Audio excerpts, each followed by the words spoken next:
महामना मदन मोहन मालवीय जी के सपनों को साकार करने की धुन में श्रीनिवास शर्मा, जिनका जन्म 1937 में बुलंदशहर के गांव में हुआ।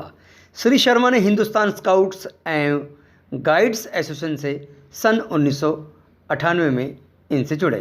पिछले 55 सालों से स्काउट गाइड्स की सेवा में लगे हुए हैं।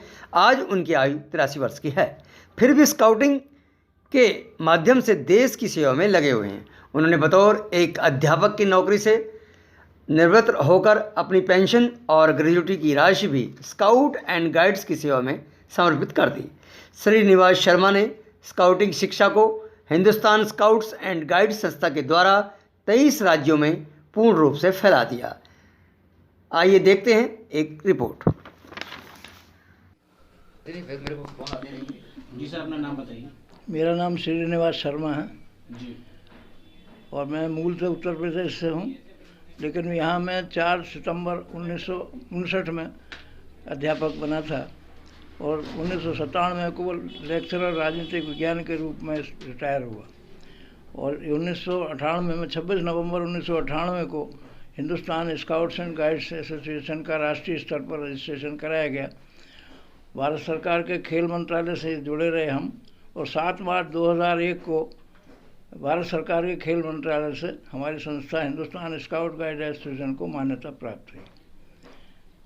तो अभी हिंदुस्तान स्काउट जो है किस स्टेटस क्या है, अभी इसका कितने स्टेट्स में आप लोग रन कर रहे हैं? इस समय हम 27 स्टेटों में हमारी ब्रांचें खुली हुई हैं, लेकिन भारत सरकार के रिकॉग्निशन के छाया में 9 स्टेटों ने अभी हमें पत्र दिए हैं रिकॉग्निशन के।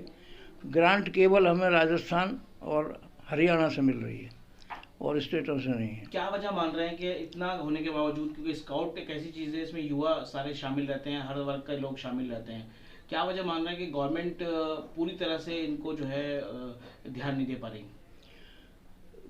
देखिए, जितने भी आज के युग में जो है ना, थोड़ा चाहते हैं कुछ ऑनरेरियम मिले, कुछ पैसा मिले, लेकिन एनसीसी की तरह इसमें कोई ऑनरेरियम ना बच्चों को ना टीचर को। जो स्कूलों के टीचर हैं, जो स्काउट मास्टर कहलाते हैं, वो गवर्नमेंट स्कूलों में हैं तो उन्हें वहाँ भी नहीं मिल रहा, और पब्लिक स्कूल में तो प्रश्न ही नहीं है। बल्कि पब्लिक स्कूल में तो कई जगह वो टीचर को स्पेयर भी नहीं करना चाहते, लेकिन जहाँ स्पेयर कर दिए वहाँ अच्छी तरह चल रही है। इस समय mount Abu public school sector 5 के जो मैनेजर हैं, डायरेक्टर हैं, वो हमारे गवर्निंग बॉडी के चेयरमैन इलेक्ट हुए हैं। उनका नाम है भरत अरोड़ा जी। शर्मा जी, ये कंडीशन है जैसे सिविल डिफेंस था पहले, उसको भी पूरी तरह से नेगलेक्ट किया हुआ था, लेकिन दिल्ली सरकार ने आके उनको उसमें एक नई जान डाली, वो काम पे जो है वो लोग लगे, और आज की डेट में बहुत अच्छे जो युवा हैं काफ़ी उस पर काम पे लगे हुए हैं। तो क्या इस सिलसिले में दिल्ली सरकार से आपकी कोई बात हुई? नहीं, इस विषय में दिल्ली सरकार से हमारी नहीं। उन्होंने ये कहा कि केंद्र जब नहीं देता तो हम कैसे दे सकते हैं, हमें इस प्रकार का कोई प्रोविजन ले आइए, हम भी देना शुरू कर दें। लेकिन ऐसा कहीं भी किसी स्टेट में स्काउटर्स को, स्काउट मास्टर्स को, जो ट्रेनिंग करने वाले वॉलंटियर्स हैं, स्कूलों में जाकर ट्रेनिंग देते हैं, उनको किसी प्रकार का भी कोई आर्थिक सहायता अलग से नहीं है। केवल जहाँ ट्रेनिंग देते हैं वो प्रिंसिपल ही उनको प्रति बच्चे के हिसाब से या प्रतिदिन के हिसाब से ऑनरेरियम देता है। ले आइए, हम भी देना शुरू कर दें। लेकिन ऐसा कहीं भी किसी स्टेट में स्काउटर्स को, स्काउट मास्टर्स को, जो ट्रेनिंग करने वाले वॉलंटियर्स हैं, स्कूलों में जाकर ट्रेनिंग देते हैं, उनको किसी प्रकार का भी कोई आर्थिक सहायता अलग से नहीं है। केवल जहाँ ट्रेनिंग देते हैं वो प्रिंसिपल ही उनको प्रति बच्चे के हिसाब से या प्रतिदिन के हिसाब से ऑनरेरियम देता है।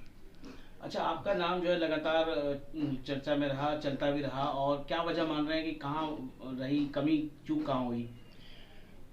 जब कमी तो हमारी शिक्षा में तो नहीं है, लेकिन उसके वही आज के युग में हर बच्चे से माँ बाप पूछते हैं तुम्हें जाता है क्या मिलता है, लेकिन इसमें एनसीसी की तरह किसी प्रकार से कोई भी आर्थिक सहायता बच्चे को नहीं है। बल्कि कई लोग तो माँ बाप ये कहते तुम टाइम वेस्ट करता है वहाँ जा कर के। तो लेकिन ये इसमें जो ट्रेनिंग है वो बहुत अच्छी है, क्योंकि उसमें duty to God, duty to motherland और ड्यूटी टू सेल्फ, इस पर हमारा विशेष जोर रहता है। और जो बच्चा स्काउट बनेगा वो बेईमान नहीं होगा, देशभक्त रहेगा, उसके अंदर किसी प्रकार के नशे वगैरह की ऐसी चीज़ें पैदा नहीं होंगी, ये मेरा अखंड विश्वास है। अच्छा, आपका नाम जो है भारत सरकार की जो अवार्ड है उसके लिए भी चल रहा था, क्या अभी क्या स्टेटस है उसके अंदर? ऐसा है कि मैंने भारत पिछले बार अप्लाई किया था पद्मश्री के लिए, और मुझे पता चला कि 119 जो पद्मश्री के अवार्ड हैं 2020 के, उसमें मेरा नाम है, लेकिन किन कारणों से वो हट गया मैं नहीं जानता। मैंने 2021 में 15 सितंबर तक जो अप्लाई करना है वो मैंने फिर किया हुआ है। प्रभु कृपा होगी तो अगली बार मिलेगा। तो मतलब उम्मीद है कि कई सरकार, हो सकता है कि सरकार की नज़र आप पे पड़े और जो आपकी अब तक की जो सेवाएं हैं देश के लिए। नहीं, ये तो मुझे अखंड विश्वास है, क्योंकि 10 अगस्त 15 को प्रधानमंत्री जी से साक्षात्कार हुआ था। प्रधानमंत्री जी ने 14 मिनट तक मेरी ये सारी व्यथा कथा सुनी थी, किस तरह कष्टों से इस संस्था को मैंने अब तक सारे में फैलाया है, सारे में भागदौड़ की है, अपनी पेंशन और ग्रेजुएटी तक इसमें लग गई है। तो वो बहुत प्रभावित हुए थे। उन्होंने कहा भी था कि आपके क्या चाहते हैं, लेकिन मैंने उनसे कुछ आर्थिक या कोई भौतिक चीज़ न मांग के ये कहा कि स्काउटिंग मेरे लिए साधना है, और मेरी उम्र तो बड़ी हो रही क्योंकि मैं इसमें 85 में चल रहा हूँ, लेकिन 10 अगस्त 15 को मिला था।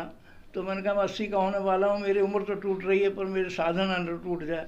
प्रधानमंत्री जी ने उंगली उठा करके, बाएं हाथ उठा करके आश्वासन दिया था कि बेफिक्र रहिए शर्मा जी, आपकी साधना को आँच नहीं आएगी। तो मुझे उम्मीद है कि साधना उनके नज़र में जैसे ही मेरा नाम आएगा वो अवश्य कृपा करेंगे पद्मश्री देने की।